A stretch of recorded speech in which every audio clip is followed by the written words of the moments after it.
मैं अपना गुरु जी को प्रणाम करता हूँ। आज हम लोग पढ़ेंगे उपन्यास के तथ्य। भारतीय तथा पाश्चात्य विद्वानों ने उपन्यास के निम्नलिखित 6 तत्व मानते हैं। पहला है कथावस्तु, दूसरा पात्र और चरित्र और चित्रण, कथोपकथन, तीसरा, चौथा है देवकाल और वातावरण, पांचवा भाषा शैली, छठा उद्देश्य। इन सबको हम एक एक करके विस्तार से देखेंगे। सबसे पहले देखेंगे कथावस्तु को। कथावस्तु उपन्यास में चित्रित मुख्य कहानी को ही कथावस्तु कहा जाता है। और कथावस्तु के भेद कितने हैं? ऐतिहासिक, पौराणिक, काल्पनिक, राजनीतिक, दार्शनिक, आध्यात्मिक, ये कथावस्तु के भेद बताए जाते हैं।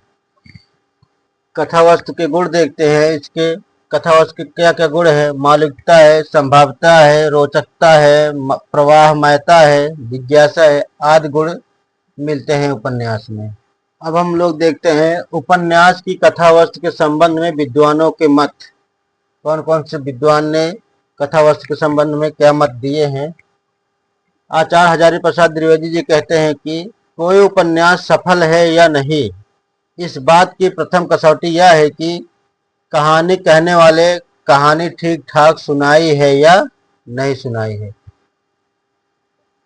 मैथ्यू अर्नाल्ड ने कहा है कि जीवन के ठोस सत्यों पर आधारित ही उपन्यास की श्रेष्ठ कथावस्तु हो सकती है।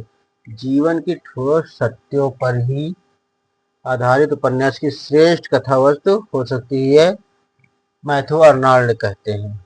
इसी बीच प्रेमचंद जी कहते हैं उपन्यास में वे घटनाएं, वे ही विचार लाने चाहिए जिनसे कथा का माधुर्य बढ़ जाए, जो प्लॉट के विकास में सहायक हो अथवा चरित्रों के गुप्त मनोभाव का प्रदर्शन करते हैं, वही उपन्यास में घटनाएं लानी चाहिए। अर्नेस्ट ए बेकर ने कहा है कि उपन्यास की कथावस्तु रोचक एवं जीवन सत्य को व्यक्त करने वाली होनी चाहिए। ये कथावस्तु के तथ्य थे, कुछ विचारकों का विचार था, और गुण देख चुके, उसके भेद देख चुके उसके। आज कथावस्तु, कल हम लोग पढ़ेंगे पात्र और चरित्र चित्रण।